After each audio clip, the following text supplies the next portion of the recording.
Hello again. Welcome to another episode of Utah's Fly Corner. We're going to switch it up. We're going to go with a dry fly. We're going to tie a floating pheasant-tailed nymph. It's a great floating nymph. The hook I'm using is a Dotch 1560. I'm sorry, 1180. I get my Dotch hooks mixed up all the time. No big deal. Uni, so it's going to be Uni 8/0 camel. Bring the thread back to the barb. Snip that off. I like to use brown rooster hackle fibers for the tail. You can just use the pheasant tail for the tail. I do that a lot too. It works just as well. This just gives it a little more floatability, and also it's more durable than the pheasant tail as a tail. Just pick yourself off a decent clump. Nothing crazy. Measure it up. You don't want a long tail on these flies. They don't work too well with long tails. I've been fishing these for years, and it seems like the shorter tails are a little bit better. So put them on top. Oh, don't want them to spread. Actually, I'm going to put them off to the side a little bit. Take a loose turn over. Just going to wrap them on my side. Now I hold on to them quick, get the thread under. Pull it tight. One on top, that splays them out. I'm going to bring the thread up. Trim these guys to length of the body. I'm just going to make sure that the tail's tied in. Okay, now I'm going to tie my rib. Now it's important that you rib this fly with extra small UTC wire. It's extremely lightweight. It adds like zero weight to the fly whatsoever. Still floats great even with this ribbing on it. So I'm going to tie this in on the way back. I'm going to stop about 4 or 5 wraps shy of this, getting back to where the tail area is. I'm going to tie my pheasant tail. I'm going to use this dyed brown pheasant tail. It's got a nice color to it. Now with these, you want to keep them nice and sparse. That's the other key to these working so well. Is sparseness is important. So on a size 16, I'm only going to use about 4 or 5 pheasant tail fibers. You don't want these flies being fat and bulky. Nymphs aren't generally fat with most species. Catch those in, slide the tips back, wrap back, bring it on up. You can build a taper into it with the thread, but I find that you don't really need to. Wind your pheasant tail fibers the opposite way that you wind your thread. I'm actually winding them the same way as I wind my thread, but that's okay. Get up to about the 2/3 mark. Catch it in. Lop them off. And bring your rib up through.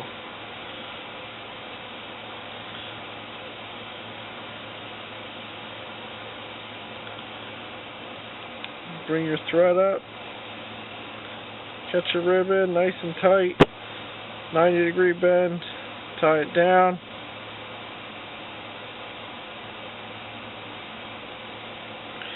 Bend and break the wire off. And you got your nice pheasant tail body. It's a real fish catcher, this stuff. It's amazing. The pheasant tail nymph, and even this fly is amazing. Bring your thread back. Bring it up onto your body a little bit. I'm going to tie in the post. I do it this way because I don't like to have the post and the hackle in my way while I'm doing the body. I tend to get a neater body, and you can see I got a taper into it without having the stuff in my way. And plus, it doesn't hurt any. This is a polyarn. It's siliconized polyarn. It's by Niche Products. This stuff is absolutely amazing. It floats way better than any polyarn, and I love using this stuff for posts on parachutes. See, I brought it underneath on both sides, and I'm holding it up. Bring one turn in front, one in the back, and bring one around it complete. Oh, one turn around it completely, snug it up. And that baby ain't going nowhere. Okay, now let's tie in our hackle. Gonna use brown saddle hackle for this. I love whiting hackle. It's got super floatability to it, especially for parachutes. Absolutely wonderful stuff. It's a shame all those featherheads are gobbling it all up though, and the crazy prices people are selling it for now.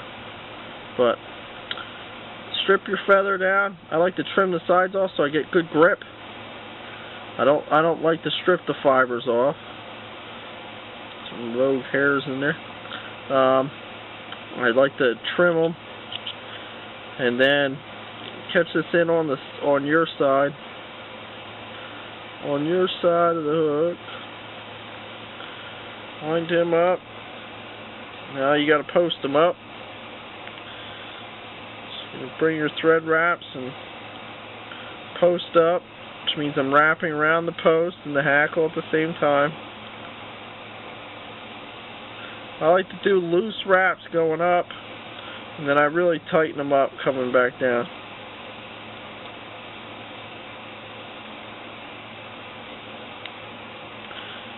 And then make sure you wrap onto the shank to secure those in. Get this long feather out of the way. Now we got to do the thorax. Thorax is going to be brown, super fine dubbing. With super fine dubbings, I can't stress enough that you only use a teeny tiny bit when you dub it on. I mean, if you can even see what's in my hand. But you only need a teensy tiny little bit. Teensy tiny. That way when you dub it, it's nice and tight rope you're making. Nice tight dubbing rope.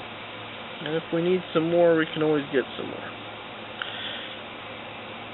I'm going to dub the thorax. I like to go back a little bit over the body.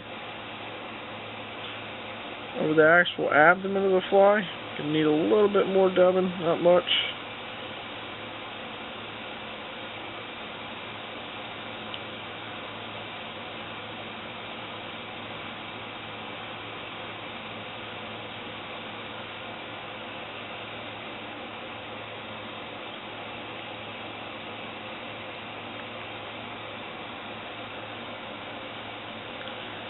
It's very important with all parachute flies that you tie that you leave yourself about a hook eye or a half a hook's eye in the front so that you can tie off your hackle. It's going to keep your flies looking really neat, and this way you won't crowd the eye also. And I'm going to wind the hackle. I'm going to wind it down the post. I like to wind my hackle opposite of the way I'm winding the thread, which means looking at if I was looking down at the fly, I'd be wrapping my hackle clockwise. but each turn goes underneath the last. Yeah, you can squeeze one more in there. See, now I bring it on my side, I hold it, I bring the thread over it, I pull it back, and I bring the thread up and on. What this does is it really tucks that hackle stem up against the post. I do that one more time.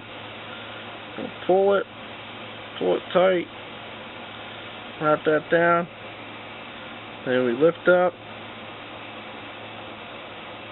get a couple tight turns on there, make sure nothing pops loose. Now you can break this hackle off, but sometimes you're going to get yourself in trouble doing that, and you'll end up breaking off your tying point. Good sharp pair of scissors will get that guy out of there. Now don't go fixing the hackle up yet. Go right into whip finish. You can whip finish before you cut the hackle off. That's perfectly fine also. But with those long saddle hackles, I like to get them out of my way. Tighten up. Got a nice little head on there. We can fix our hackle up.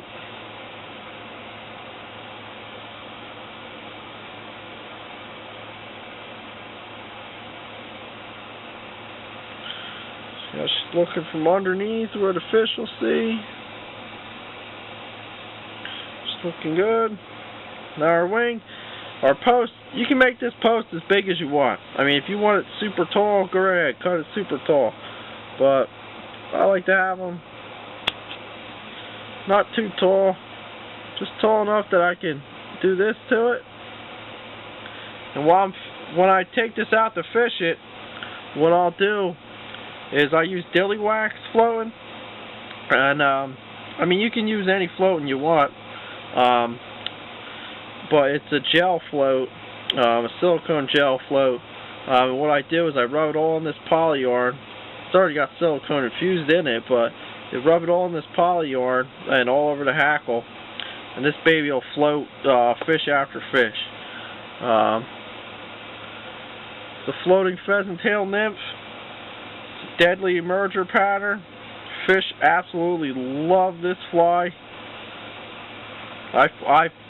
If I don't know what the fish are taking and I can't see anything in the film from me checking it out, this fly and a parachute ant are my go-to flies to get that first fish. That way I can do a throat sample and see what they're actually eating. But tie these up. Best sizes are 14, 16s, 18s, and 20s. Size 20s and 22s are also a great trico emerger. But twist these up, give them a go. Great pattern, works extremely well. I'm John of Utah. Check me out at www.utahsflycorner@blogspot.com. Thanks for watching.